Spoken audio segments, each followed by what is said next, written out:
basekele ya tata Simon Kimbangu. Basekele ya tata Simon Kimbangu. Yeba yango. Sekele. Yoko émission ya département presse information Kimbangu.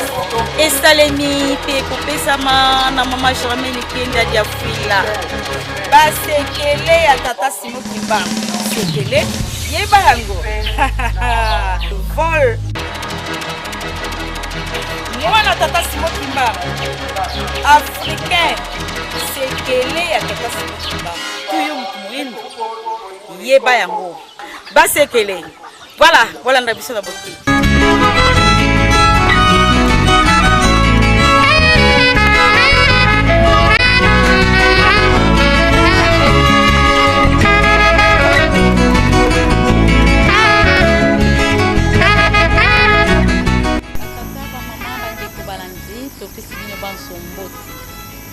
Salemi pe kopesama na mama Germaine.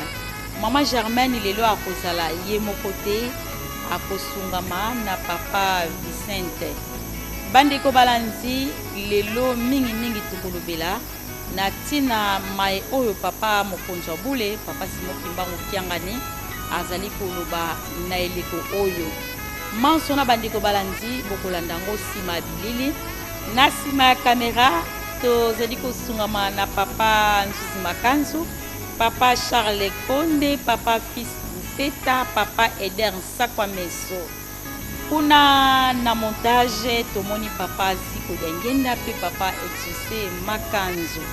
Réalisation ezali ya papa Vicente pe papa Albert Mundaya. Ya solo tolobi na bino ete bakor oyo papa mokonzo bule papa Simon Kimbangu kiangani azali kolobela tango nyonso na baye oyo bayebi oyo boyokani bosalaki na tata Simon Kimbangu pe ba papa bango misato nde yango tina lelo penza to kolobela oyo tosili kobenga papa Nzinga Kinsukulu pamba te azalaka moko na tango wana nzeneneke ya koyeba makambo oyo nyonso. Epi mituna na biso mingi kozala nini penza ezali kokanga Congo ekende liboso te pamba te esi tozwa indépendance bonsomi ese ya kasi nini ezali ko bloquer ete Congo ekende liboso te maso na bandeko balanzi tokolandango na émission eye yangwana tokopesa mbote na papa Nkumu papa pasteur Nzinga Kinsukulu papa mbote mama journaliste mbote papa to sepeli koyamba yo na plateau na biso na mokolomba lelo solo tozeli kolobela na tina maye papa azeli koloba mikolo nyonso papa Nzinga oyebi nanu Congo ndenge nini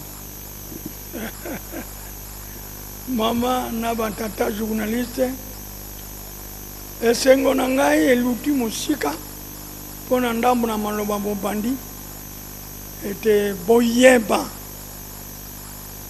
Congo po ekoma Congo indépendant elekela ndenge nini bongo Congo ekoma lisusu bloqué kimiate lokola tozana na bombu ezalaka na biso pokoso lelo epesi mosala monene na kati ya Congo. Merci mama na batata boyoka ngai malamu po ngai balobeli ngai na moto te nazalaki à côté ya oyo azalaki chargé ete Congo ekoma indépendant bongo maye mazalaki koleka butu moi ezala sur le plan spirituel mingi na plan spirituel politique. Il n'y avait pas de politiciens à ce moment-là. Il n'y avait que Tata Simon Kimbangu sur le terrain. Nabana na yeba sato.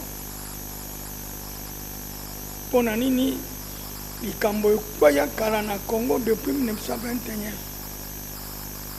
Tata Kimbangu amonani motinda mimwanzambe. Amonani nzambe po asalaki makamusi mayenganga nzambi moko te. Apare yeme nkolo Yesu asala bongo na mpusu mwindu Tata Kimbangu asali yango na kombo ya Yesu esala pasi likambo yango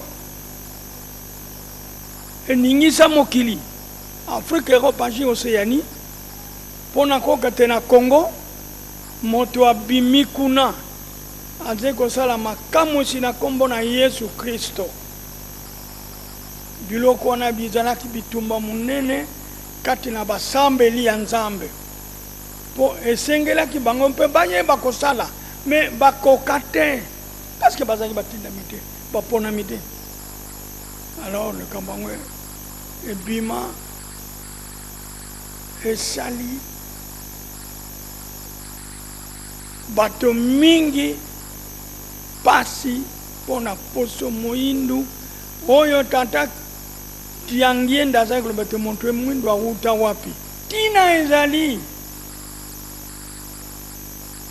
mende na tina yango makambo ebele masalama me lelo tozali kolobela ete mboka yango ekoma na niveau ya kobengama Congo indépendant, moto moyindu akoma président de la République, moto moyindu akoma député, sénateur et consort. Eutaka esika. Esika nini? Yango nde kangi Congo. Esika wana nde bokoyoka ndenge kangeli Congo. Likambo non c'est global, c'est global, c'est pas. Mais il faut en détail pour moto afungwana amona polele na likambo yango wana lelo lokola bino botumboli ngai na komi na ngai vieux aujourd'hui j'atteins 93 ans d'âge naza kokenda nga na kokufa histoire ya Congo comme tel nainu elobami te solo ya Congo nanu elobami te po yebani pe na bato ebele te mais bon bayebi yango pe babomba majorité pe bakufa bien minorité. Alors na moi minorité wana etikala toyebani kombo toyebani bilomi ngaloko nazali kimbangiste na botame na lingomba yango na koli na lingomba yango na botame na famille yango lelo botumboli ngai na nini na 80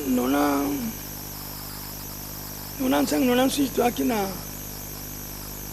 entretien spécial ngai na mutu Patrice Antoine Chizenga na Kinshasa na benga makiawa pona mwa mukanda na sala kibuku oye pesaki ndambo ya ndimbola ya misala mya tata Kisolo Kele Lukelo Charles mwana ya liboso ya tata Sumo Kimbangu oyo yazalaki kotinda po bitume bana 1921 jusqu'à 58 makambo mandenge na ndenge malobama masalama tata Kimbangu kutu akufa bana na ye bakoma baelemi na bato na mayele ya Congo po noki bakofungola esika wana bamona na pe bato ben likambo yango eluki nzela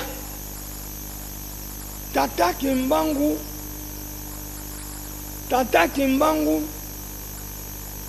maye asala maye aloba à partir de 1921 akange mina baye bandimelaki ye baye balandaki ye atinda mina bonoko akeke kobunda bitumba na bonoko bato na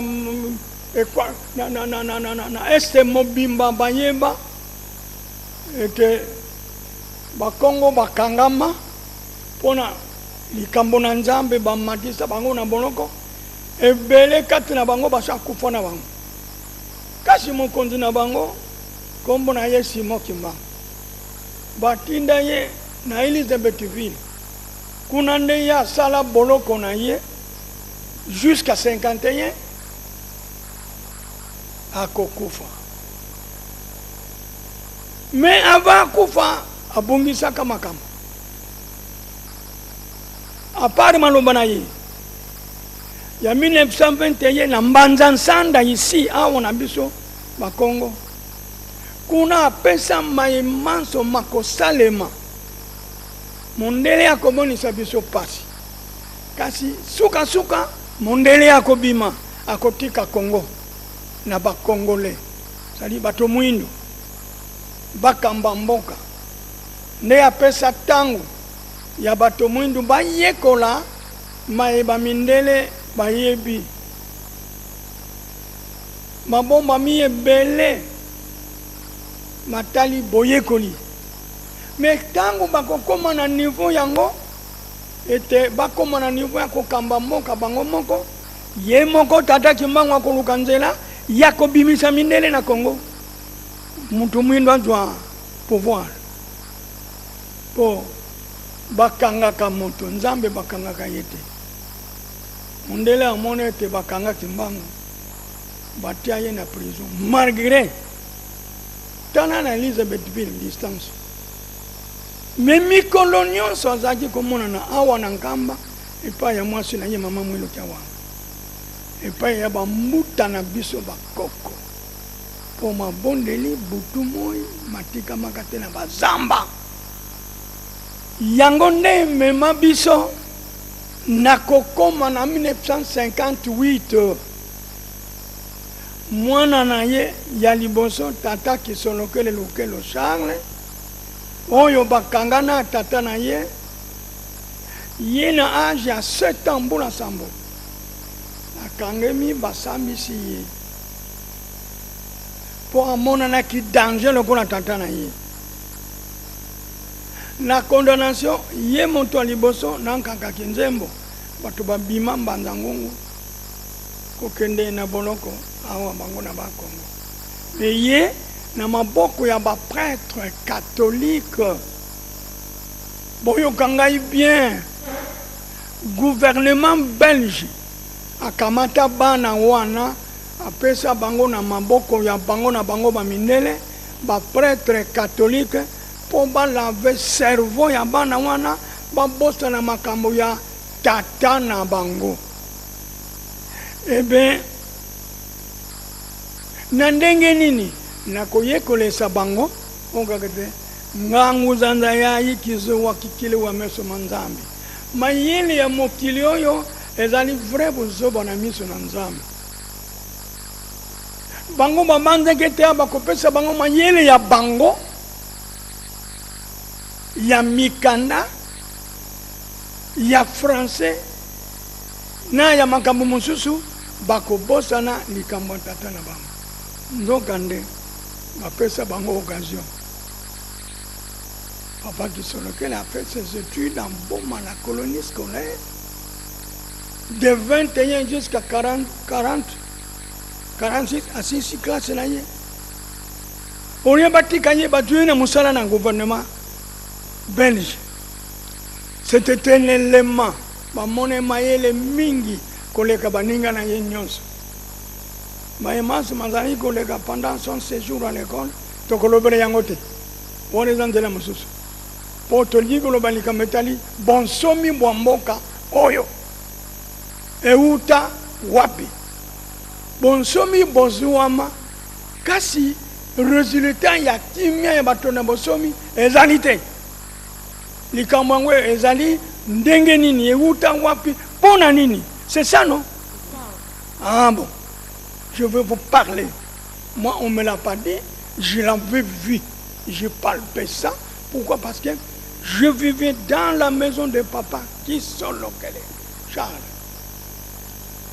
Et il nous disait, mais moi qui étais trop proche, il me disait beaucoup pendant la nuit. Parce qu'il a été surveillé. Kobanda classe surveillé, Kobanda comment que ça là dans l'état, vous surveillez, jusqu'à comme on a grade, il a commis en chef. Une administration coloniale belge. Et là, on y est bon yo kanga bien fondation likam. Tata Kimbangu amona ete tango ekomi ekoki bana na ye bato mwindu bakomi pe mayele na Afrika et na Congo Kinshasa. Sur le départ, il y a miracle, il y a Tata Simon Kimbangu. Congo Brazzaville, Congo Angola. Les 3 Congos concernés, il y a un Tata Kimbangu Azaï Gosale là-bas. Une mission spéciale pour préparer mon tout monde. Eh bien, en 1958, le Congo a la monarchie.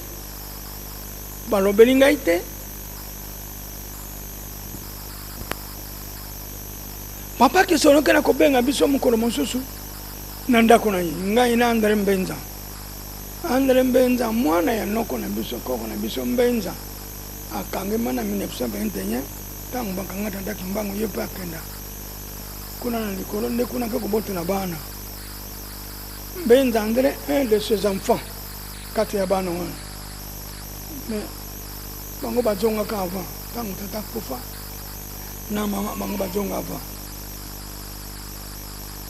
yende azalaki pe na ndako ya papa Kisolokene. Alors la plupart des problèmes tuzangi koye bango ngai na ye abengi biso alobi bana na ngai nauti mosala me babengi ngai boyoka ngai likambo oyo soki moto ayebeli ndenge mosusu aloba na mbula nini na tangu nini na ndenge nini me ngai nazali koloba mbula na tangu na ndenge likambo oyo epesi biso moto mwindu courage ete tokoma dipendant oyo lokute kolobamaka butu bonyi okiani moto amibomaka ye moko lokuta na solo aleki cher po abomaka lokuta pe alokaka lokuta solo alokaka lokuta lelo oyo Congo Kinshasa ezali ya kolokama mpona lokuta boyoka ngai bien. Je suis en train de partir.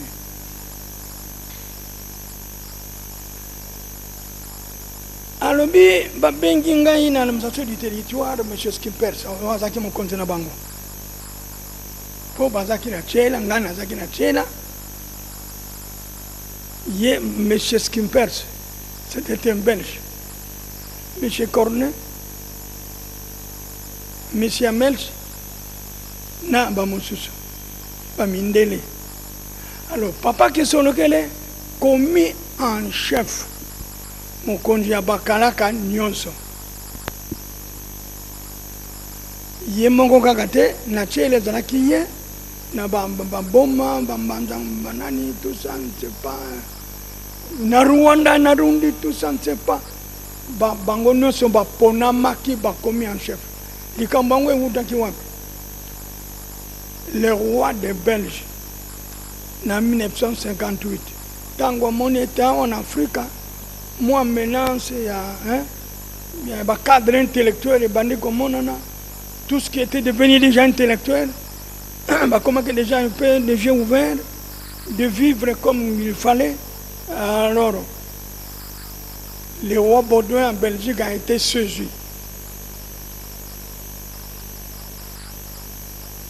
Lukanzela parce que plus tard dans les années à venir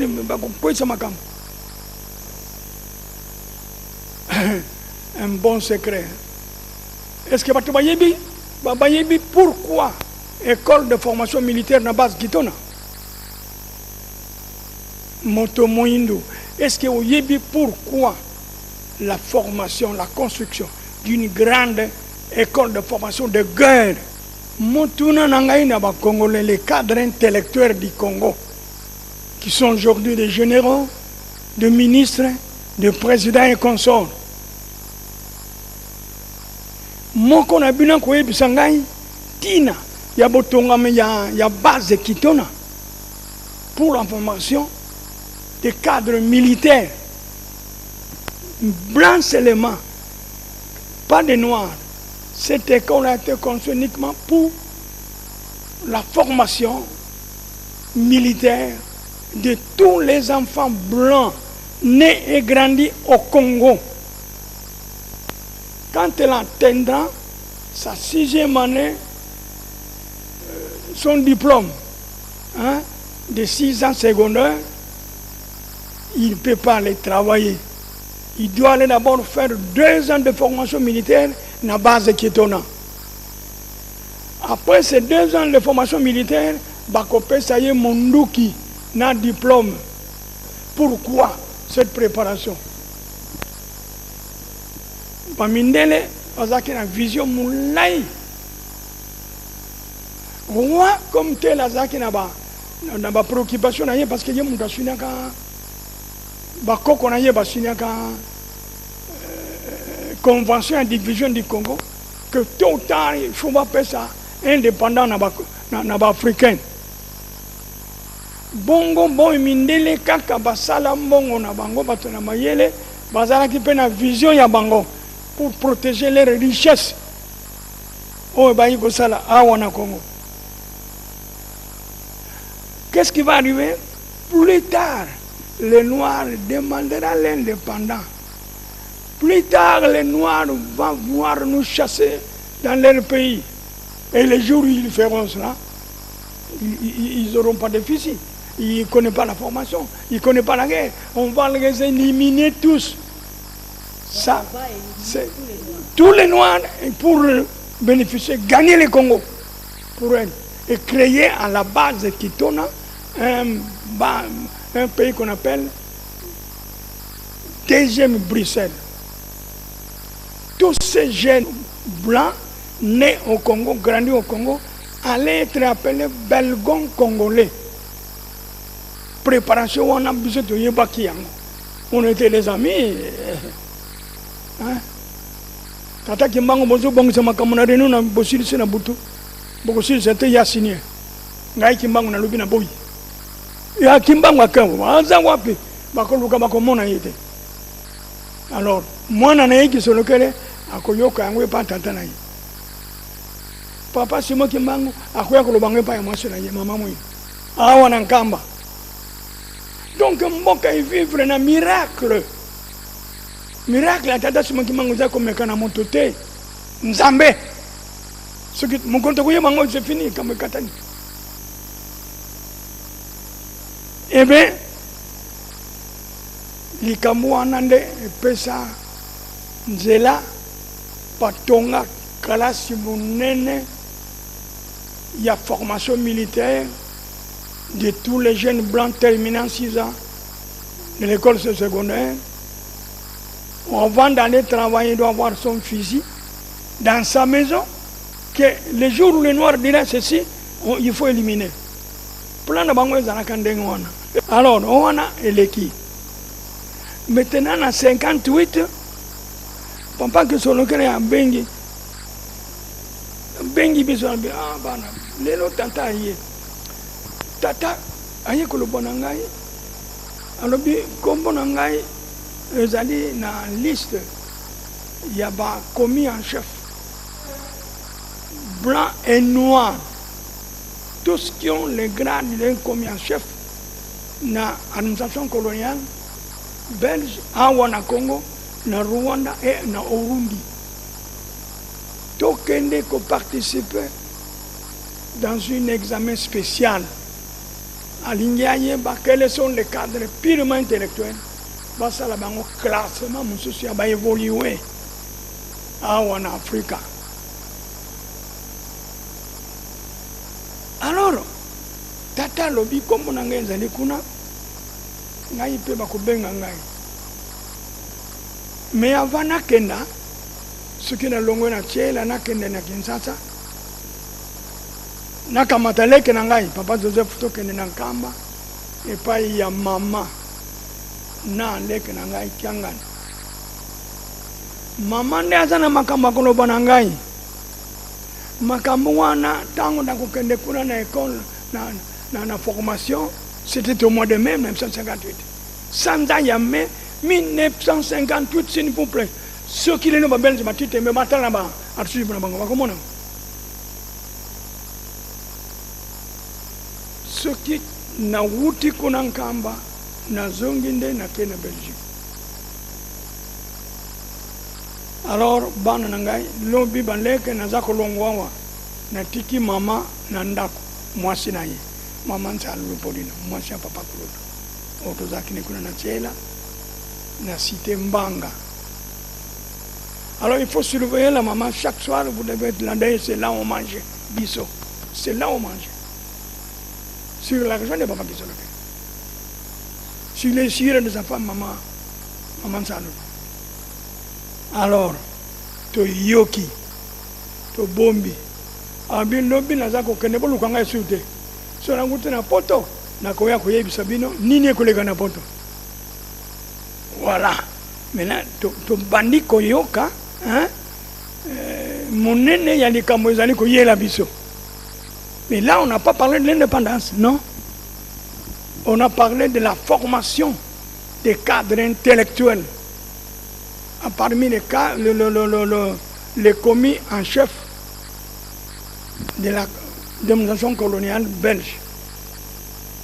Tout bon, bien la mission. Ton wetani papa kenda kana ye. Ba umenate. Vers le 3 mai, il y a kiawa. Ba silisi ba ke Kinshasa ba ke na poto. Kaka na sanza wana ya mai. Mais vers le 3 juin, papa a silisi ba opération nyonso yankamba ya poto azongi akomi na chela. Maintenant, toko yoka likambo bombami lobi kombo ya indépendant. Et qu'on wapi masolo entretien ya papa qui solo kele na le roi de Belgique Baudouin Ier. Il a qui ndenge nini? Papa yebisi bilutango zongi abandi zo bibaleke na ngai pasi na biso esili. Kolele na biso esili po ba mama ba moni pasi ba tata ba moni pasi yaza ikolo ba mingi ki Congo ya leta na français pasi ya ba mama na ba tata betu ya mama na nzila mambo betu bona kama ina pasi bete me kubaka résultat dans les jours à venir. Nous serons indépendants. C'est au mois de juin 1958. À ce moment, là, comme il n'y a pas mal pendant le bien, Bamba Yokio Bakangio. Mais tu as un mon oncle, papa qui se locale noir sur blanc. Eh bien, alors beba na tangu na longa on a na Kinshasa na Joseph to keina nkamba to komi na nkamba to vandi na papa changani mama alobi kisolo kele na Kikongo tata kubukatele mpasi za bandombe zisakidi bamindele makani mambi mele mengi pasha bandombe le batu mwindu eleki bamindele makanisi ya mabe eleki mingi yango wana makambo bakangaki koko ya roi Baudouin le roi Robert Ier convention basala na 1885 pour na Congo ou en Afrique. Bilaka bapesa na bileka convention mosusu bakanga na roi Léopold II tata ya Baudouin tango bakanga ye na kia na Allemagne epa ya kenegi koyengo na makama minduki ebe basa la convention mosusu pona kobimisa ina bonoko parce que plan ya balma ezalaka baboma ye tata na yo Simoni kuna na Elisabethville amonaki ete ceux qui babomi le roi Léopold II, c'est fini.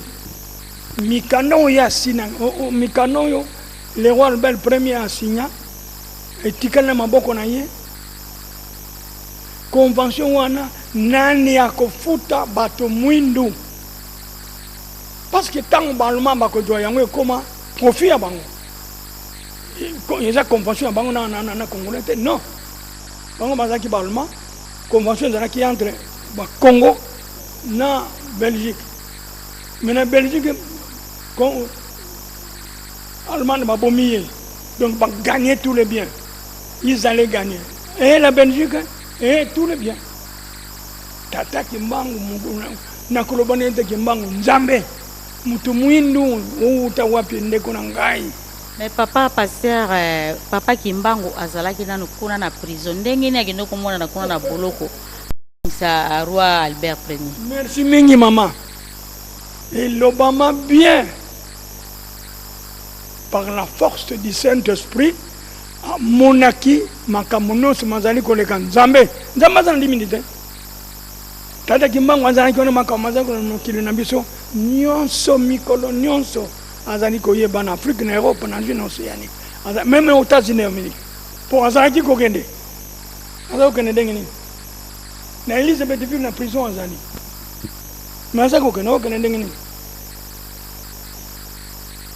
mokolo mosusu bakokanga ye na 5 pays Kimbangu akangami balandi bapesi ordre bakangi ye batire na prison bango nyonso ndaboma ore biso bakongo tuyebeke tata Kimbangu mone insulte mais azaki kotambola na yango wana esika wana nde esika tata Kimbangu alekeli mokili mobimba mauwa mingi na muntu mwindu soko olati mpusu mwindu okomi zoba oza nzambe te oza nosemalelo mais tata Kimbangu asala makambo wana oyo tata kisoloke naza kopesa biso contre andi ya kutaraki maka mama mwira ibisaki yango wana kisolokele tata na yo alobi awa ozali kokende kuna na Belgique soko bosali musala ya leta esili kuna na suka kozonga te il faut monana na roi Bodo naza kobenga Bodo monana ye Bodo undiabi ovubia olevo bitatu tata kubuka tene Bondo yani una yenkanda me onto yemu ndazana mikanda nyonso ba convention on ba koko na yena tata na batika de tolo ba papa nzinga mama mulu pe aza penza na kamba kitoko o esala na mboka Congo mama ngana zaka lo bona papa parce que za mama na ngai mais on a zo bana ya ezaki kolekela ndenge wana so le bete premier président de la République na biso on a RDC pona parti politique wa ben kombo abako muntu ateye maboko na mutu apamboliye mama mwino kya wanga na butu awa kolonga kinzata boye na butu boji mapamboli bozongi mais on est koyashima parce que wana ezembelo ko salama kisi wana tokotika kamuke papa nzinga solo tozali kolanda wana bokebi likambo oyo lobi wana ya roi Albert Ier basinyaki bakor pomboka na biso Congo ezwa indépendance kino lelo yo Congo ezwa indépendance kasi ezwa penza te limbola nano likambo wana. Merci maman. Si maladi yango wana le vrai maladi ya Congo to Afrika yango wana yo timona okolisi okotisi kalasi abima ndima problem tout ça maintenant abandi ko sala alinyamona nsusu yote alinyayo ke sukombo na yote alinya tosi le sute okosani okopambola ye ou bien kolokanye jamais papa wana malédiction. Voilà la base de la malédiction Congo.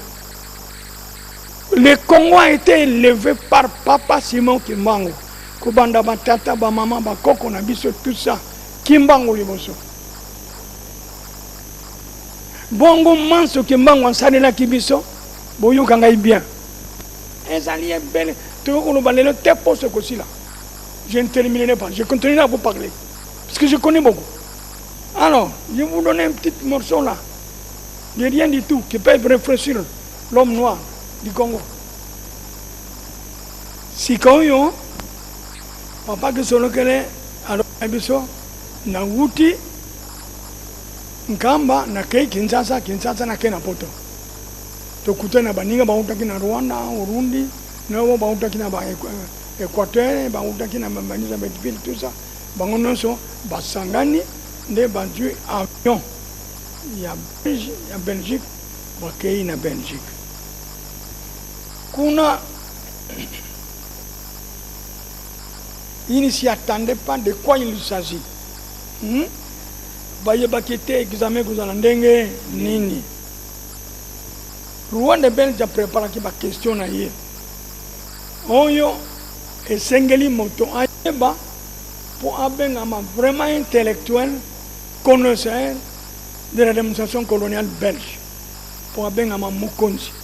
Pour amata cadre. Préparation on a ya salaki yangwana ya pesa na ba conférencier va développer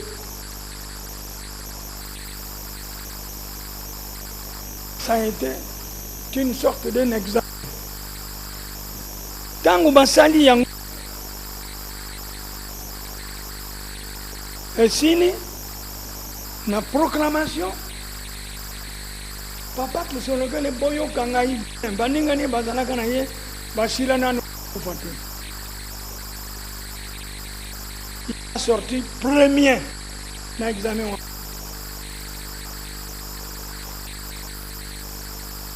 Abimi premier, Sangwe Panzani, Papesi Bango Mikanda.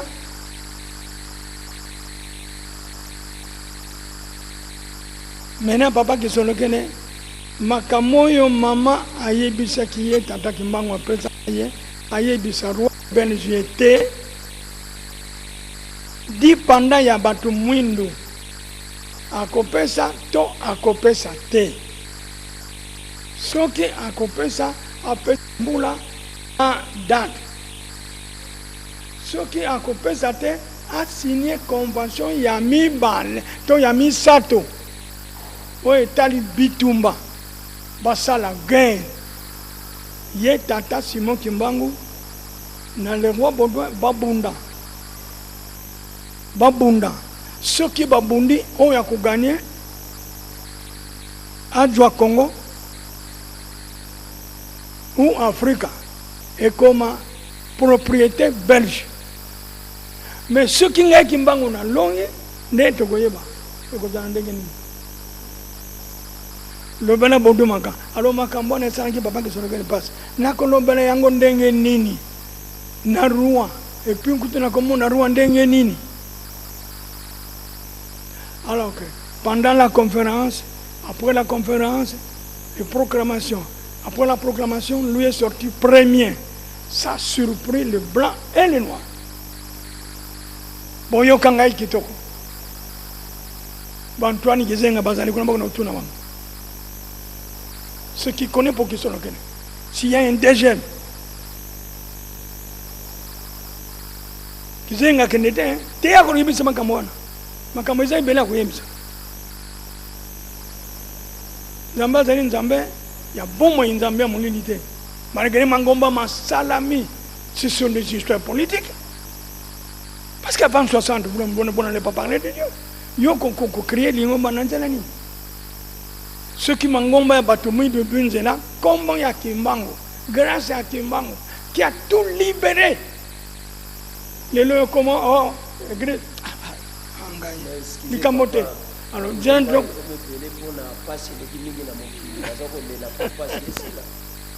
Oui, mais il faut le voir, il y a solo. Bapesa à qui les droits? Ceux qui te connaissent, Tata Kimbangu, Nzambe na biso, Batu Mwindu, Yenda Zali Funguna. Comme dit Kizenga, il dit Papa Simon Kimbangu, c'est l'arbre de vie de l'homme noir dans l'Afrique. Kizenga n'a pas caché. Oh, Nzambe. Alors,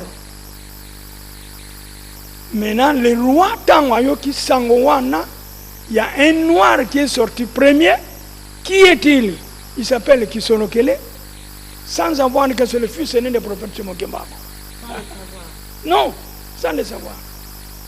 Abiboye Langaye. Oh, Nzambian. Mais c'est pas que le roi a besoin de vous. Nasia motema lobita tananga sono zanzambe. Menana konjwa onganjwa kuyebisa makambo tata. Jour le kokaki papa Kisonokele bake accueilli na audience ya roi Baudouin premier. Quand le roi Baudouin premier a félicité ye papa Kisonokele na monoko na yazo yebisa biso a remercié le roi de lui avoir invité Bamonana.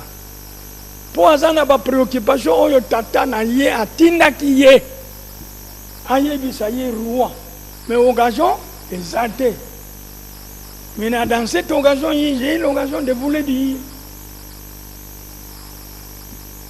Car moi qui suis le Kélé, je suis votre prisonnier.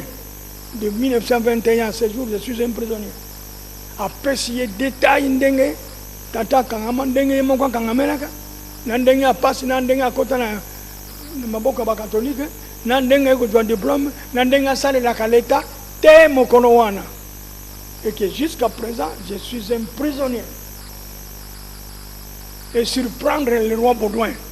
Ça bon, yo kangai bien pas congolais. Pour beaucoup changer. La vérité, on ne l'achète pas. On ne les change pas, on ne l'achète pas. Mais les mensonges, il fait souffrir les gens, c'est pourquoi les Congolais souffrent. Alors, Yangwana, roi, Makamunini, moi je ne savais pas. Il dit, c'est ce que je vous dis, je suis votre prisonnier. Abino M. Charles, à dater de ces jours, c'est moi le roi de Belgique. Bon, premier, je dis, ton problème d'emprisonnement est terminé. Vous êtes libéré. Les dossiers de ton père est libéré. Et tout ce qui a été arrêté avec l'homme 1921 ce jour sont tous libérés. Wana bato bazana lowa, bazana banani kuna ministre de ville, dans le ville, tout ça, bazana ba prison. Mundele azali moto. C'est pourquoi, à date d'aujourd'hui, M. Charles, je viens de sentir à toi un homme purement intellectuel. Je veux mettre la population noire entre votre main. Je vais mettre la population noire entre votre main. Je veux donner un ordre à Kinshasa. C'était le message du roi Baudouin. Maman, message à roi Baudouin. D'abord, vous êtes devenu là où tu es devenu à démontrer du territoire full au rang de commis en chef pour tuer là. Mais chez ce qui perce va être rappelé pour un autre service. Toi, tu passes à administration du territoire. À peine après 3 mois, on va vous construire une grande maison à Kinshasa. D'où vous serez chef de la population noire à Kinshasa.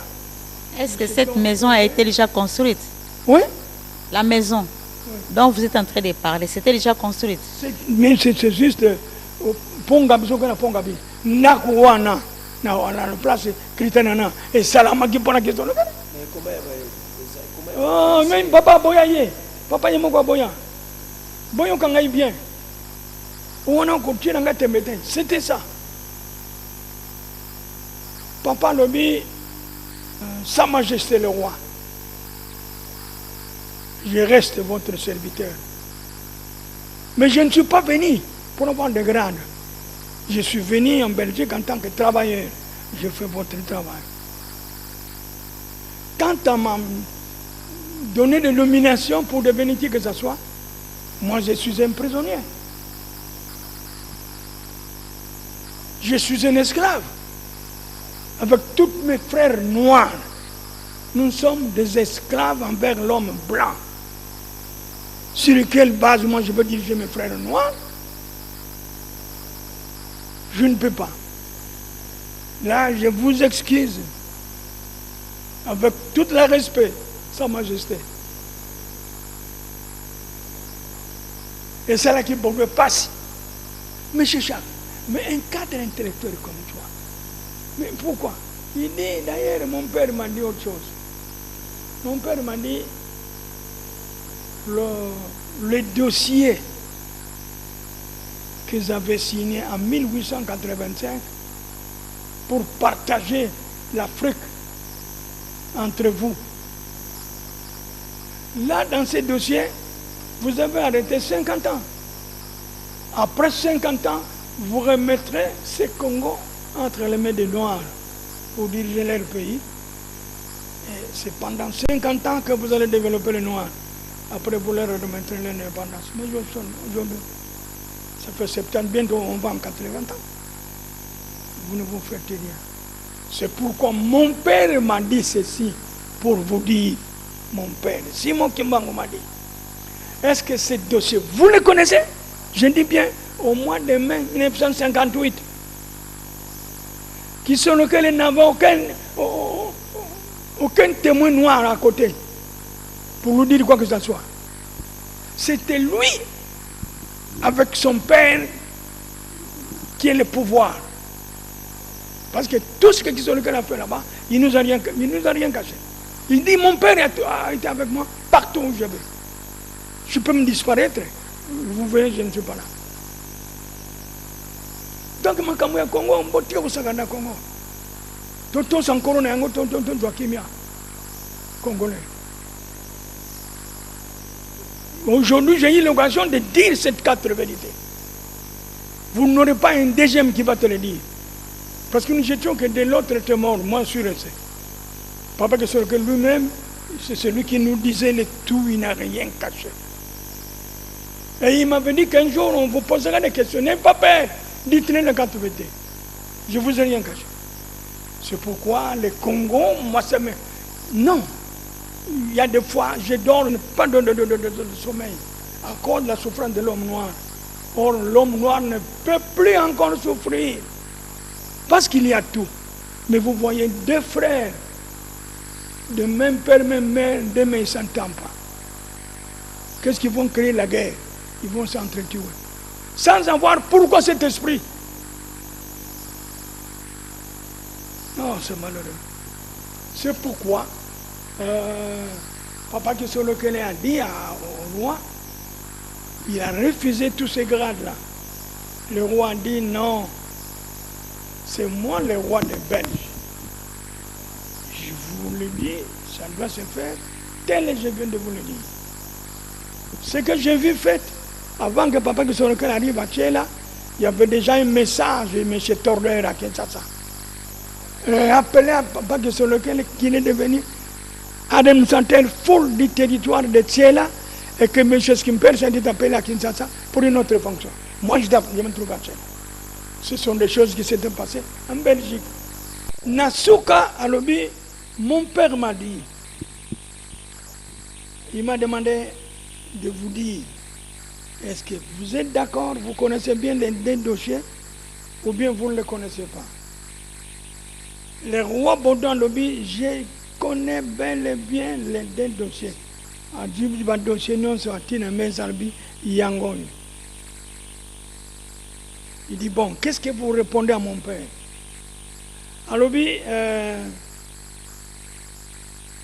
je n'en disconviens pas. Je ne peux pas dire non, parce que mes ancêtres avaient dit oui. Ce sont des accords. Mais, donnez-moi le temps de réunir mon parlement. Papa Kisoloquele a lobby, le second parole a lobby, Soko Olingi na yote, on ne vous renforce plus, mais signez une troisième convention qui refuse de donner l'indépendance aux Noirs d'Afrique. Tel est convenu vos conventions. Au cas où vous refusez, cette troisième convention-là vous donnera le temps de faire la guerre entre vous, les rois de Belgique, et mon père, Simon Kimbangu, noir d'Afrique.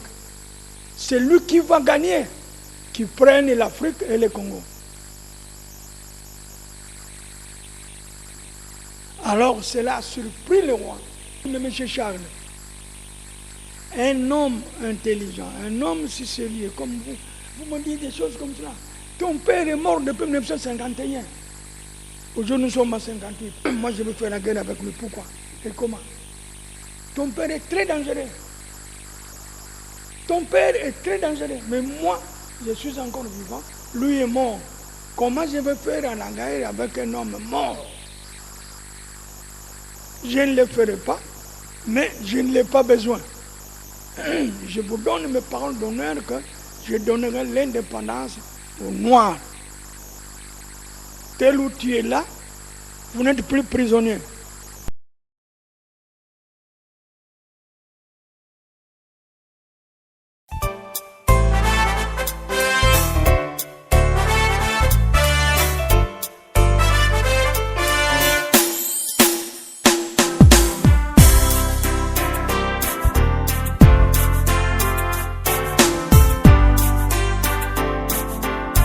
Sekele ya tata Simon Kimbangu.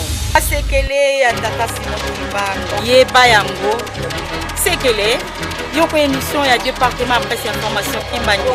Esalemi pe kopesama na mama Germaine Kenda dia Fuila. Ba sekele ya tata Simon Kimbangu. Sekele yeba yango.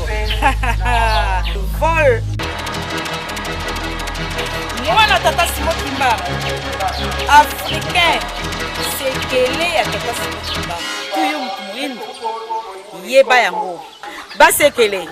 Voilà la mission d'Aboki. Tous vos frères sont libérés. Alors, les rois garantissent Papa Charles. Et Papa Charles savait que c'est vrai, ce que les rois étaient en train de dire. Mais il ne pouvait pas dire directement oui, d'accord. Non. Il risque d'être corrompu. Alors, Basile ici a dit, bon, Sa Majesté, ce n'est pas moi. Moi, je reste ton serviteur. Mais les comptes rendus que je viens de vous faire viennent de mon père. Mon père, tel vous le constatez, qu'il est très dangereux. Si moi, je refuse de vous le dire, il va me condamner autrement. C'est pourquoi je viens de faire arriver ce message. Alors, kuna Basile Saki Kitoko a vu l'indépendance de l'homme noir d'Afrique est acquis. C'est au mois de mai 1958, non 59, non 60, non. Les 60, tout ça, c'est pour compléter le formulaire. Alors, quand Papa Charles est venu, il nous a fait ce compte rendu, nous étions tous très contents. Il arrive au territoire, il trouve le grade d'administration du territoire. Après 2 jours, il nous a réunis, il dit Tara. Mais je pars d'abord à Kinshasa. Le moment est venu, je suis convenu avec mon petit frère, Papa Joseph, avec la maman et Papa Djalungana. Nous allons voir parce que mon père m'a dit, donc Papa Simon Kimbangu, alors bakinaye abi bino bana nangai, mena boko luka baninga oyo boye kona na bango, bo bazana mitema ya malamu, des hommes sérieux qui peuvent diriger le pays pour pesa bango bokonji, batambusa problème politique. Bino yo qui sonokele, bon yo kangai bien, yo qui sonokele, vous allez vous occuper de la conseillerie. Il y a gouvernement et Lingomba. Joseph, il va s'occuper de président de l'église papa dia bandombe Joseph Dengenda jadungana kyangani Salomo kuna nkamba yani mfumo wa Yerusalemu utambulanga bantu bafwaye bantu bamoya kadi mambu yima bwa kunchama fa yima bwa munza beni ndo fuki munza papa pasteur koki kolobela una lingala tata de lungana tata de lungana kyangani Salomo lobi ye mokonzi ya Yerusalemu akoyambaka batu ya kokufa na batu ya bomoi Yerusalemu yende mokonzi akotonga mboka ya sika ya bana nzambe diangenda papa ya batu mwindu kisolokele conseiller politico-religieuse donc ako conseiller ba politicien ako conseiller mpe biso banganga nzambe na religion ekatamelaka ndenge wana na mois de mai 1958 ndenge compte rendu papa kisolokele apesaka biso ndenge wana to bomba yango to observa yango bitu papa kisolokele bazonge Kinshasa nde baye koreniri bakamaradi na bango pona ko commencer ko préparer ba parti ba cadre politique bazwaka ba Daniel Nkanza Lugosi baye ko jwa ba mpinza ntiri ya musorongo na bomba makongo ya bomba baye ko jwa ba Diomi Gaston baye ko jwa bango nyonso tu bongo baninga na bango ya kuna na kote Lumbumba alinga makiminga na tata Kimbangu tata Kimbangu ayebaka Lumbumba na prison na Kisangani yepe bimise na prison abimaki prison mire akilero ma Lumbumba oye kozala na page mosusu parce que il y a eu une crémesse c'est pas que sur le cas en 1960 le 12 février 1960 qui a réuni toutes ces, je dirais, petits politiciens que lui a formés pour diriger le Congo. Premier président Yabako, c'était Mbinzi Arthur. Mu Congo ya Boma.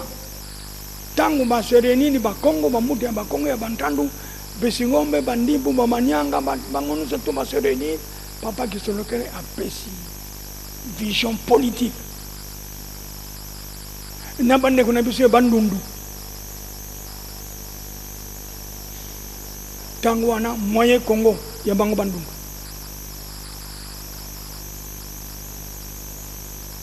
PCA ezali bango. Donc koyo kanezala ki makasi.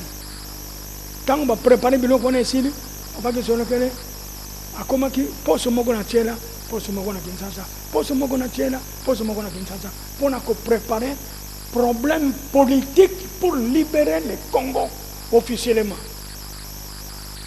parce qu'il avait déjà un acquis du roi de Belge en Belgique. Cet acquis, il nous avait spécifié ça, nous. Même tant que nous avons Congo baza kosenga bakimbangiste baza kosenga indépendant mais tokotana soki bakolonga te bakoboma bango bango nyonso bakanga bango bakende koboma bango na yinga. Papa Kisolokele nous a dit bambuta beno tubila banka boyebisa bandimi babanga te indépendance eza na maboko tokozwa mais tolanda kaka ba étape ndenge yango ezali.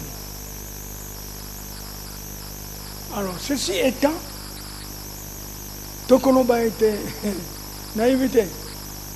L'élan, étape, na pesibino, il y a Papa Kisolokele, dans le livre, na sali.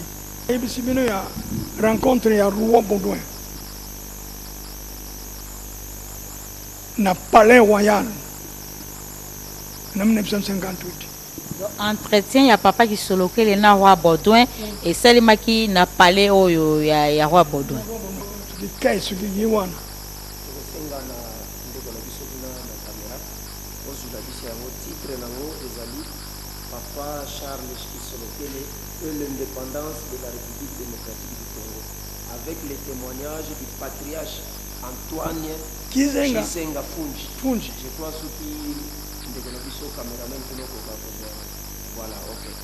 Merci papa bolimbisi maman Germaine moi motuna moko yelingai papa avec beaucoup de respect olobi na biso vous avez 4 vérités. Mais ba 4 vérités wana olobi na biso yango te bandeko baza kolanda biso tolingi toyeba 4 vérités wana ezali nini na nini. 4 vérités, c'est-à-dire ezali ba étape.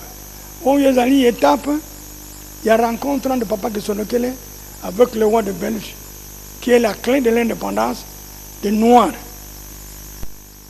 Moussousou ezali réunification des Congolais pour leur donner les visions politiques. Préparation, il y a Papa Kisolokele na Kremes, où il y a Salaki le 12 février, na Tchèna. Préparation, Moussoussou, rencontre, il y a Bango, non, c'est pas politicien, qu'on a une table ronde. Où il y a aussi, c'est même Mbongo Basenga. Mbongo Basenga et bima na pose Papa Kisolokele.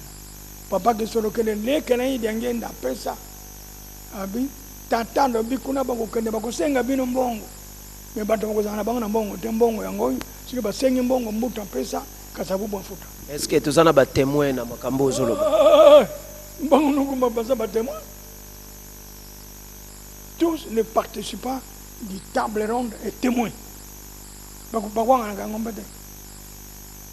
Bakuwanga na kampe yango te. Parce que biso tozanaka. Donc kuna les 4 vérités ezali wana mais ce qui napesi yango nyonso lelo ekozwanzela te. Napesi bino ndambo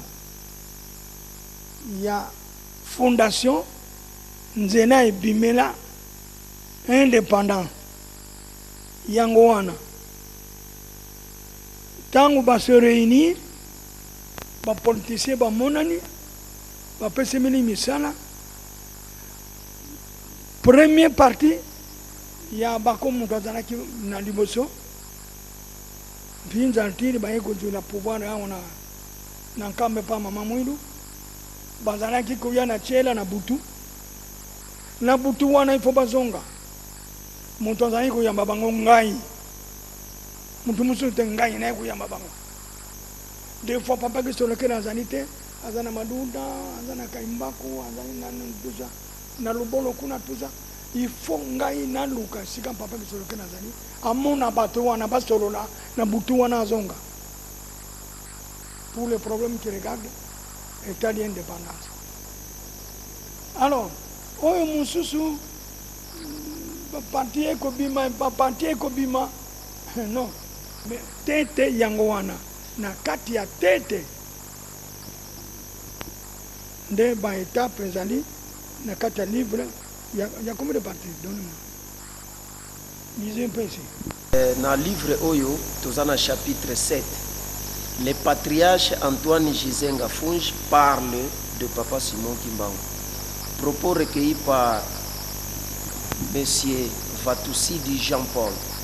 En date du 6 septembre 2015, les révérends Aaron Zinga, Kintsupulu Papa Oyo Tozako Solonanaye, sur l'invitation du patriarche Antoine Gizenga, une visite de courtoisie à ce dernier chez lui pour s'entretenir sur Papa Simon Kimbangu et sur son fils Papa Charles Kisolokele.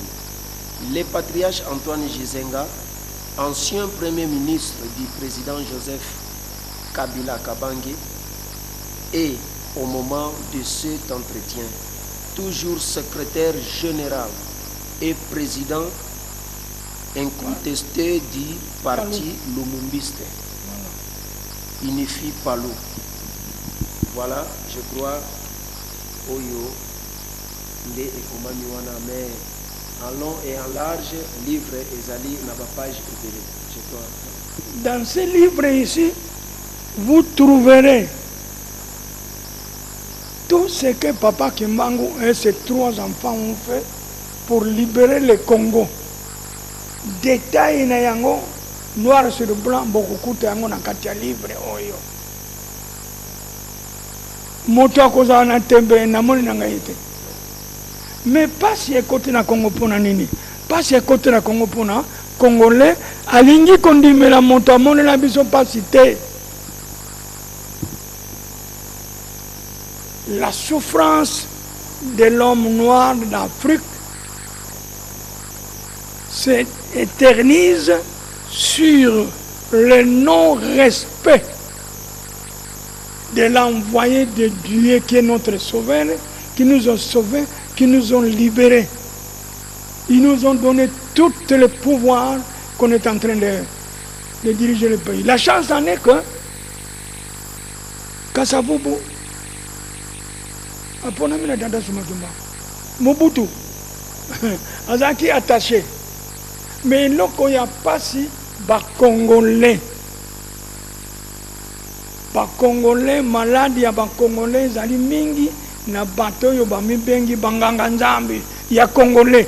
Bato batiela katembe mingi na Papa Simon Kimbangu.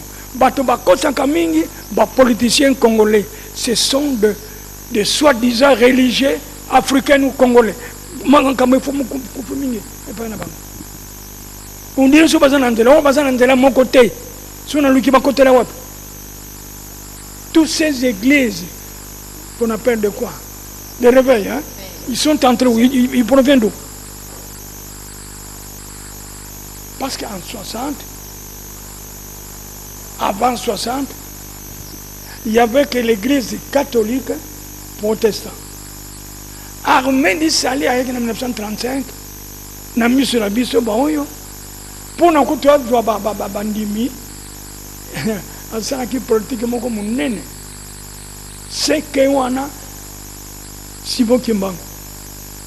Ne batu babandaki tata Simon Kimbangu ajongi comme les ngomba mndele tout ça. Tout batu ebele ba wela kime à la fin yango de. Et ko diminer. Et c'est tout. Aucune église ne peut parler. Mais mon toit bimisa ke moto ya liloba nzambe tata Simon Kimbangu. Mon toit kangi nzela na ba mangomba noso wana. Alors maintenant tata Kimbangu apesi biso kimbwanza ya makambo ya nzambe, kimbwanza ya makambo ya politique. Maintenant tozu yango, allez toboye. Tukumi kufinga ye, tukumi kusakana bana na ye, tukumi kusakana ningomba na ye, tukumi kubunusa ningomba na ye. Talanganda ya nzambe sike bombani. Kanda ya nzambe bombani esika wana. Siko révérend esengeli na bango basala nini? Voilà, lisez un peu ici. C'est toujours les paroles de Kizenga. Awa ezali entretien oyo esalamaki le patriarche na Papa Nzinga. Durant l'entretien na bango nde basololaki boye. Se rappelaki l'année 1921. Et seul de l'éveil de la conscience collective noire.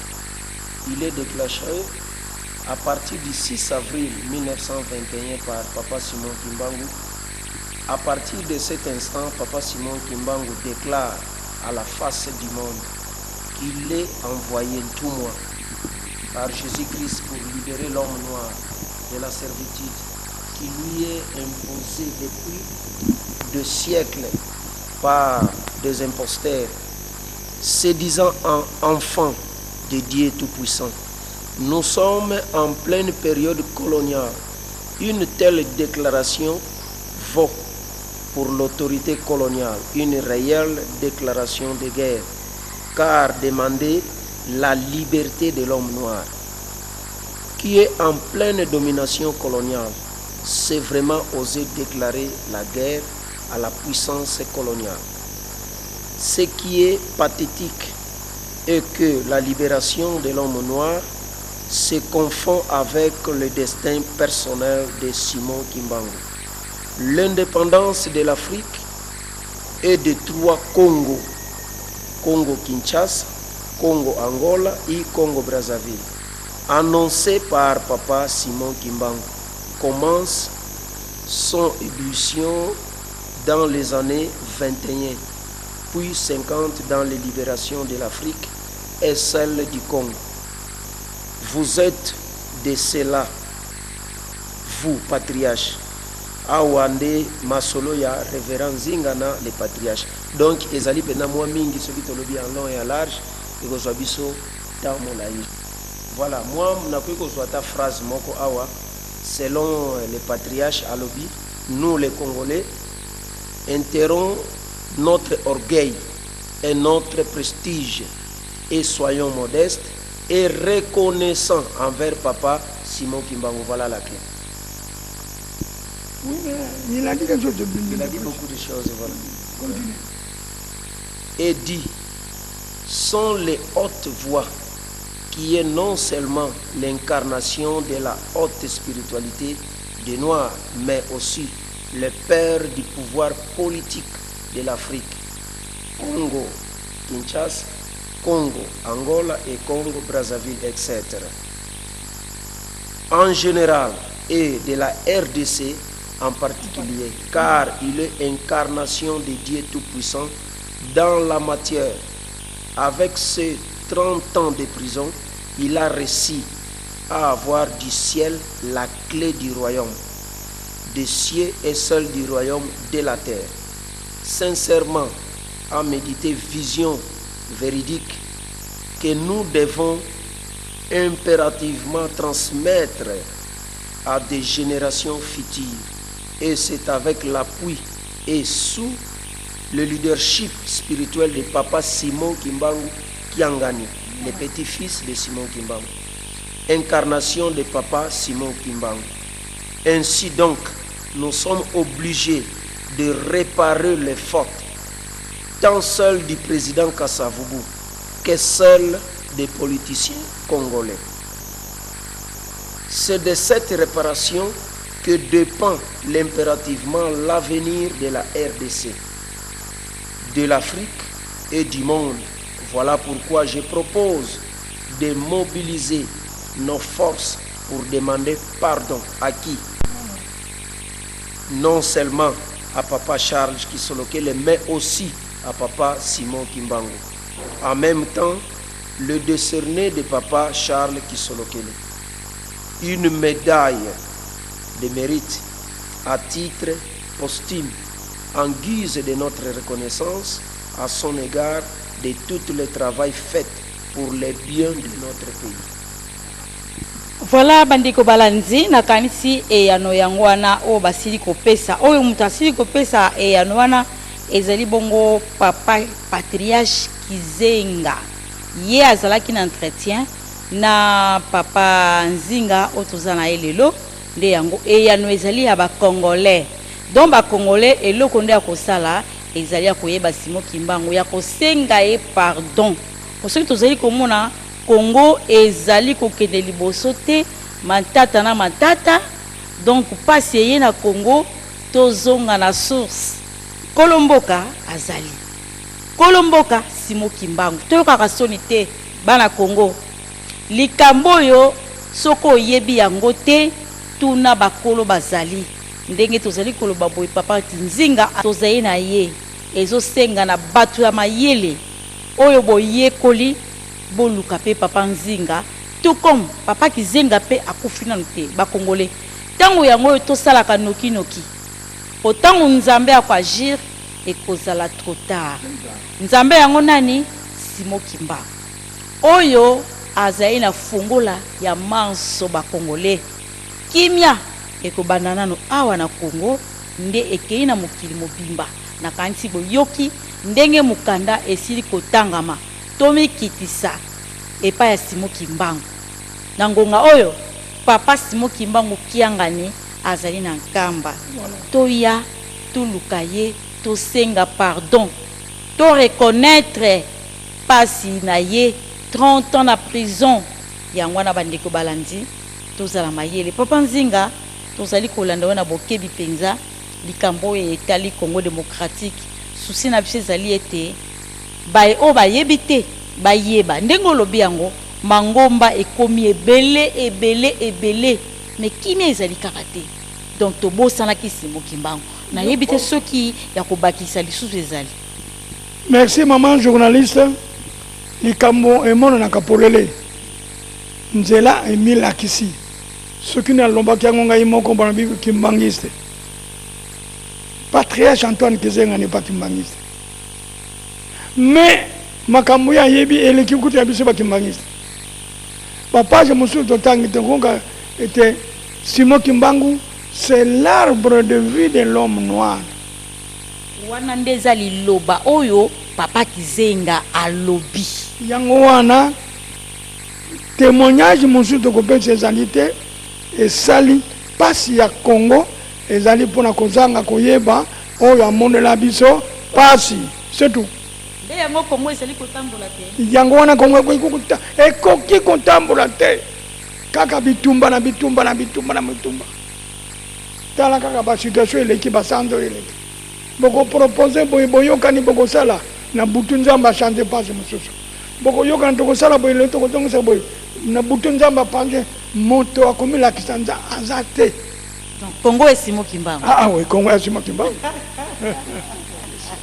Congo et Simon Kimbangu. Yokana nu papa nzinga ye mukaza koyemba nzela.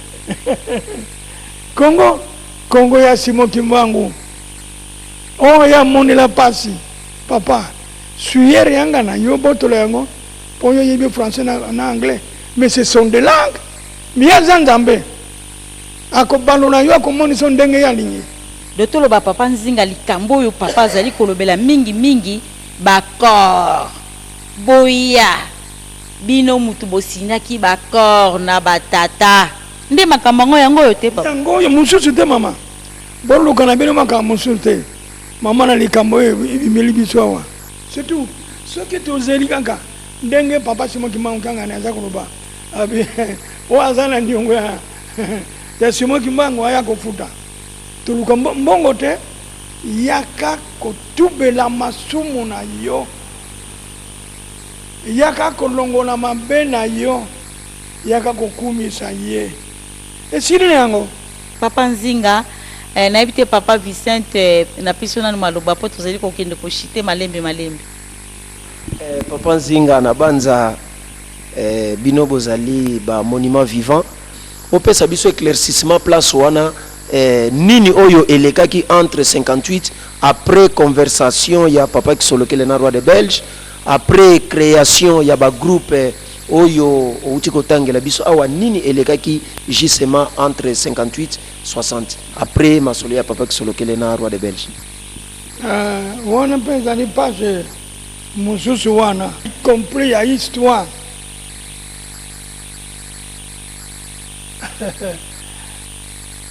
59 ezali mokolo elobameli polele ete biso bato mwindu tosengi dipanda mundele kenda na yo makambo ebele na ebele eyaki bato na banko bakangemaki bapoliticien bakendeki na mamakala mokonzi na bango na parce que tango mpinza ntile eko bembisa kuna na kataki te mpinza ntile premier président mama mwina bibi mabi makambo ya kimbwanza ezako uta na nzambe ezali ya moto te mais soki bobembisi bakokanga bino komela masanga te koluka basi ya ndumba te kosala mabe te opesameli mokumba yako shikola mokili oyo pinza leti andimaki na ye me eloko nini emonanaki alingaki kotika masanga te alingaki kotika makambo ya mobulu te emonani ete un jour akomela masanga kobimisa secret bakokanga bakongo eye komonana nde balongolaki ye papa Kisolokele adasukaki mingi wana eza un résultat ntango autela na poto mpona résultat balongoli ye nde bambuta ya biso ya bakongo bavandokolutia nani oye kotana babitoza na leke moko ya muyombe kasavubu j'ai pas un camarade mingi na ba catholique ba mingene tout ça à l'époque de mon quoi zali wana hein de Kasabubu écrit ko Zouama après c'est le président ya bako alors mokolo wana ikambe ko bima libanda torde sala y passe Kasabubu depuis ce qui bourgmestre maintenant c'est quoi ça malamu ko sala likambo reno baza ko sala boke babazana makambo susu mutu mwindo alinyabimisa kombo indépendant de kombo ya indépendant ebimaki le 4 janvier 60 ebimisi ba sécession bokangami tout ça et permettre un peu baninga na biso na ba problème mususu na ko créer ba parti politique na makambo wana alors le 4 wana bakangi bato ya kimaki aiko kamata bakangaki le 6 le yokanga imalamu bana oyo Kasabubu bakangi bake kutie na kan Léopold obazo benga no kan kokolo à ce moment là c'était kan Léopold bake kutie na bonoko sous terre na sia mabele ba pesi message na poto ba bi menele na bango to juillet roi olobini to ko sala ye nini roi bodo ami répondela kina inuté biso to komaka na prison wana ba mindele na mindele liboso na minduki na bato mwindo na minduki pona kokengela boloko wana mais tata Simon Kimbangu akoya kobimisa Kasabubu na minuit oyo ezali déclaration ya Kasabubu ye moko na monoko na ye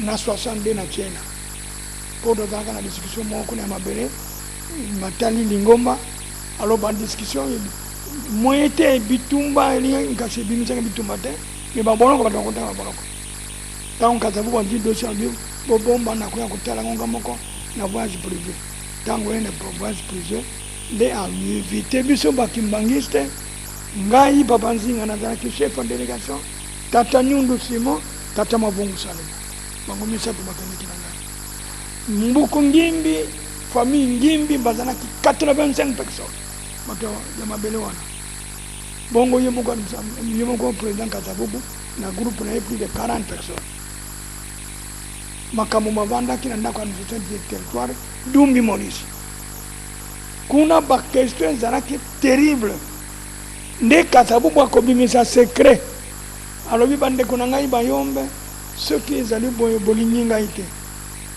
est-ce que lelonga nazali président de la république nani apesi ngai président bino bande kuna ngai non mutu apesi ngai président papa Simon et sikoyo bino bolingi koyamba kutu lingomba na ye te donc balingi koboma ngai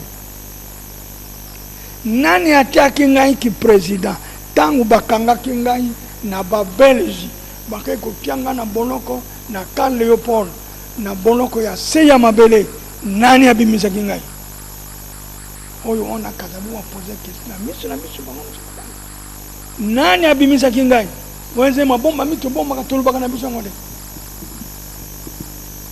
bande koni biso to vandi nie alobi bande kuna ngai bokeba boko boma Congo soko bosakani kaka na kombo Simon Kimbangu boko boma Congo wana disku maloba ya mwana Kasabubu na munoko na ye papa Nzinga Bulambemba ezo rappeler yo nini wanda nie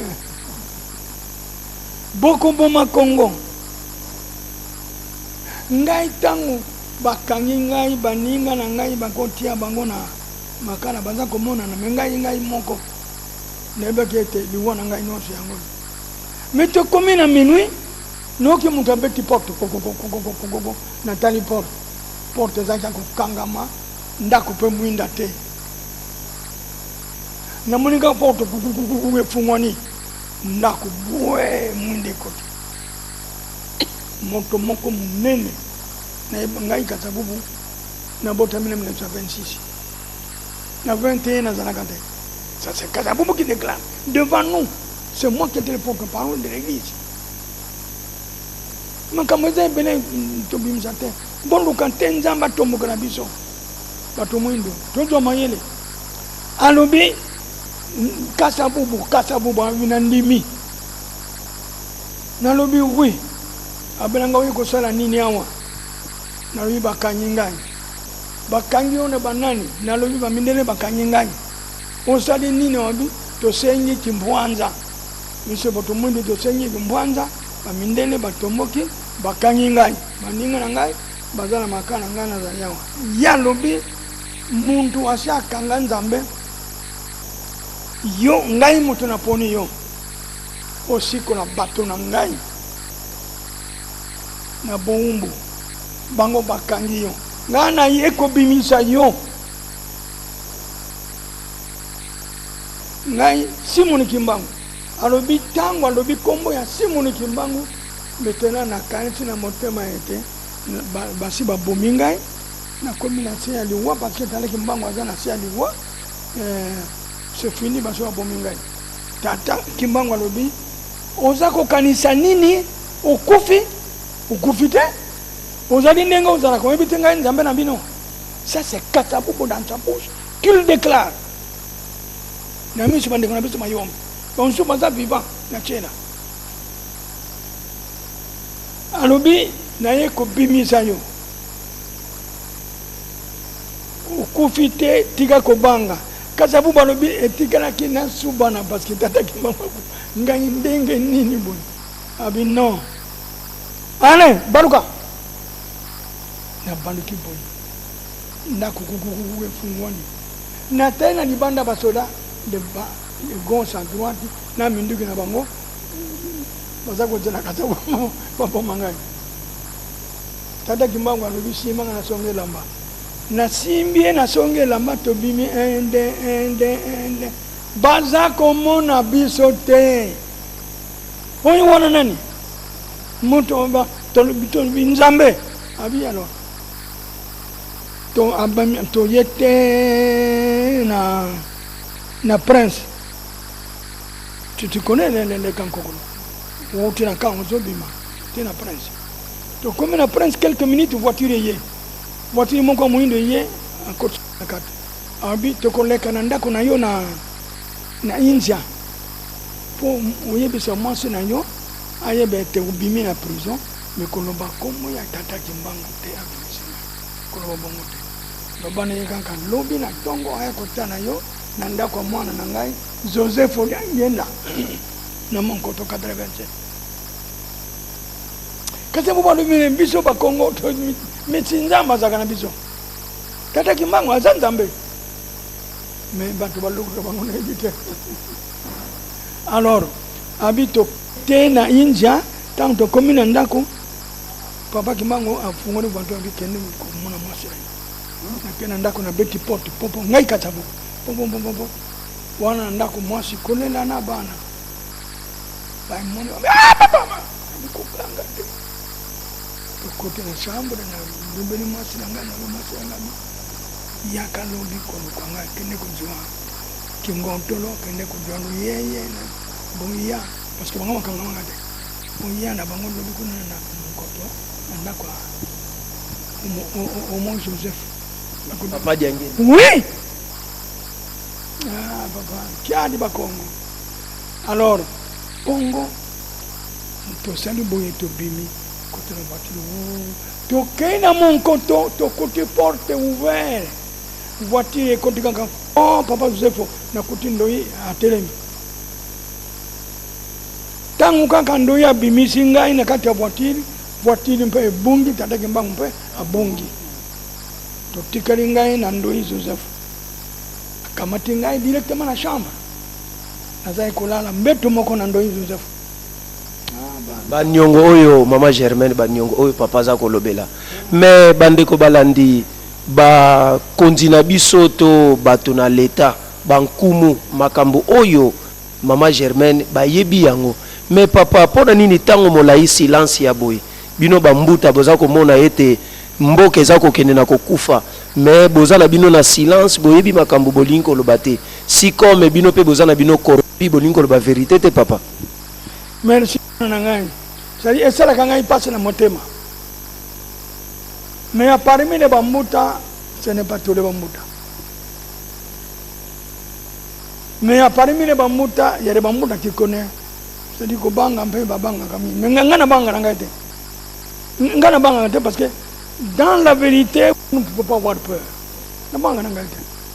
On a le belbino za na kandengo wana. Parce que tant que ton kota kana problème ya makambu, kasabubu an lobia sirisi, famille comme bâti. Maintenant pose une question. Si parole de Natata Mbukungimbi, Mukonja Mabene ya Chela. Ya Mongo Mbanga. Papa Mbukungimbi a bandi qu'on fait sa détail na 18h30 jusqu'à 22h. Azekoloba. Tangwa silisi, kasabubu appelle ces paroles na biso bakimba. Abi batata bakimbangi kimaka Mukonja Mabene ya lobi. Boyo kimakamonga na yibisi bino. Bino boye beri ndenge nini. Ngalabi Excellence Monsieur le Président, yo zali mokonzi oyo biso toyebete yo mundo pesa biso mabele. Parce que mundo pesa biso mabele l'État. Tango ni to monaki na 58 était il faut to ton.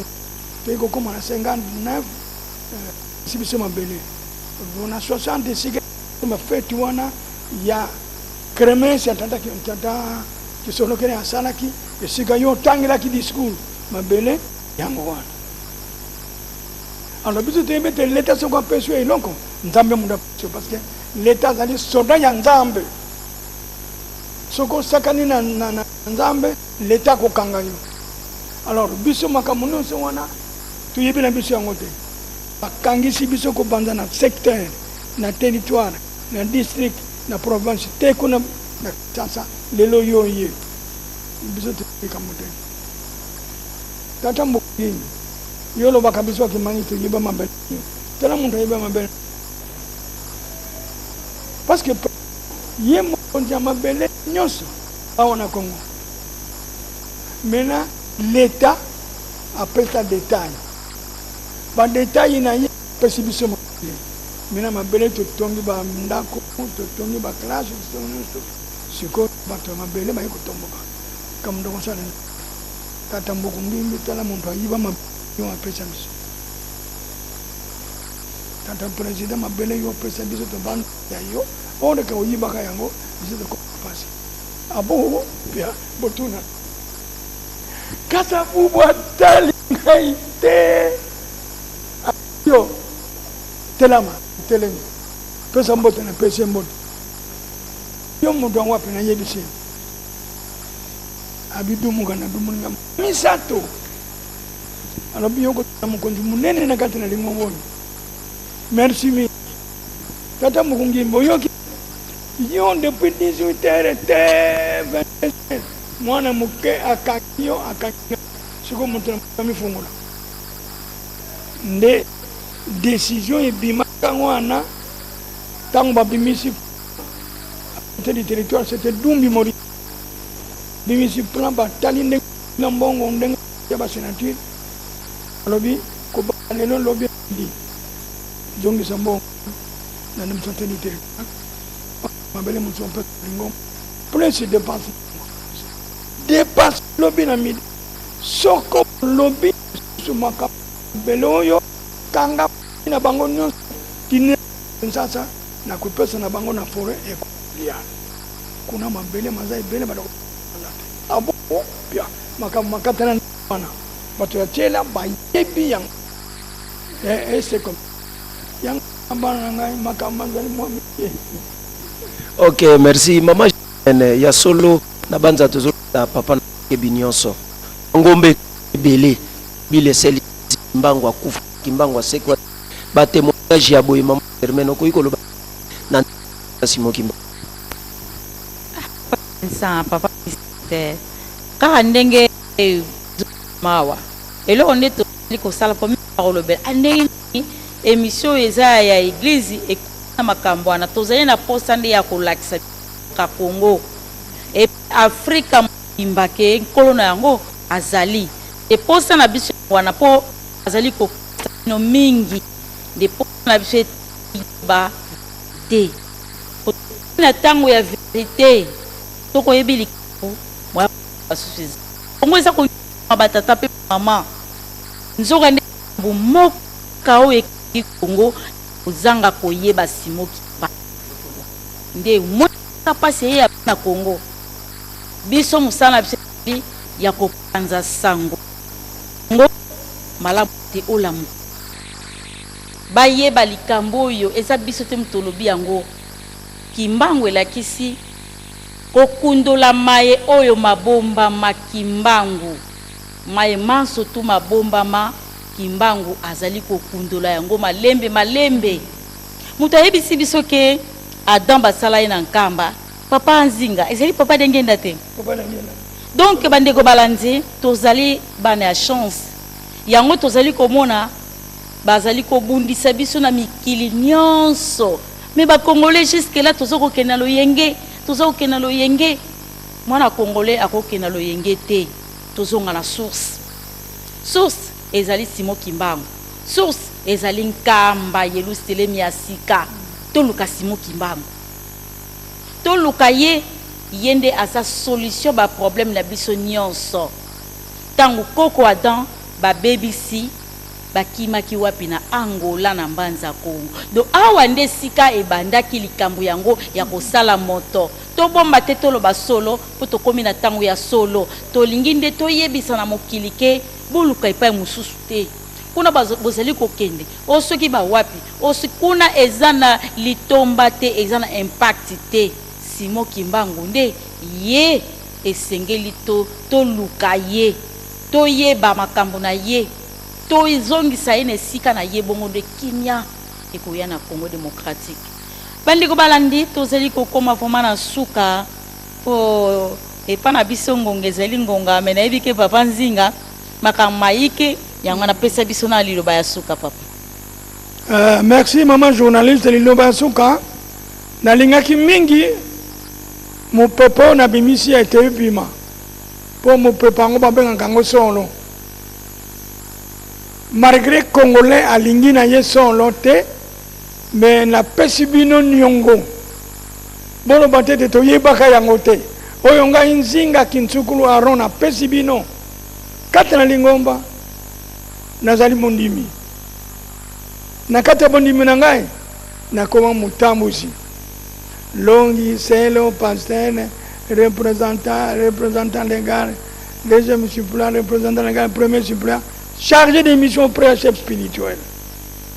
C'est-à-dire nazali na lingomba Kimbangu te pembeni te na katikati ya lingomba nyonso ze koleka boze komona yango na kati na biso tosekaka na ino yango na bandeko boy balandi biso to bakolanda biso na ba télévision na ba radio bozali bana ya mapamboli mpona koyoka yango oyoki sala recherche si tu as une sous-question cherchez-moi on te le donnera vous me verrez mais tata Simon Kimbangu kiangani siki tokokontinue kosanga na ye motema na ye akopesa biso mokongo tokolela mabe ye aye komeka te po biso bapapa baye koloba na biso abi biso misato tokokende soki tokei tata ye moko akoya kosala maye matikali akoya kokokisa maye toyebisi bino. Alors maye toyebisi bino nani tata yango tata Simon Kimbangu kiangani mokokisi ya bilaka biye batata bango basatu balaka biso ebiso lobena biso basadi na ngai bino batano bokokende te bokomona bilaka batata balaka bino donc tozali batu na mosala solo soki tolobi yango ndenge ezali te wana tomibebisi mais solo soki tobombeli bino yango bino bokolonga biso mais ndenge toza kolobela bino yango bozo continuer ko négliger boko dika toza koseka bino ça je vous le dis franchement parce que l'enfer est certain moto na moto akosamba to akosambisama ndenge ezali misala bya ye bizaleli bya ye ndenge yo kosekelaka baninga ndenge bakosekela yo nde biso Congo tozali ba lumière ya Afrika tokokisi kozala na molili te tozonga toyokana tofukama tolongola soni toya kosenga. Ça ne coûte rien. Le pardon ne coûte pas de l'argent. Il faut avoir un cœur d'un homme sincère, un homme chrétien. Celui qui veut être sauvé, Dieu te sauvera. Poto bimisi ndambu ma imazana kati ya livre maleki minene soko tangi mango nde oyebi te tata kimbangu solo nzambe na bana ne basato pe sili. Merci beaucoup, référent Zinga Kinsukulu. Bande walandi to komina suka ya émission na biso na mokolo malelo solo bolandaki biso na bokebi penza soki bolandi biso na bokebi tozali kosungama na bana mboka to sungamaki na bana mboka kuna na nzela ya kamera bandiko na biso totangaki bakombo papa fils papa Nzuzi Makanzu papa Charles Konde papa Mundaya pe papa Vicente na réalisation. Présentation ezalaki ya mama Germaine Kenda de Afuila Botika la mala. Sana mbote po ko ya lisusu mokolo mususu na plateau na biso. Merci beaucoup. Merci mingi mama journaliste. Papa Vicente Pelokola. OK, merci beaucoup. Oyo baza na posa ko yeba biso to ko benga biso. To ko pesa bino ba numéro. Ko benga biso na 081 61 84 312.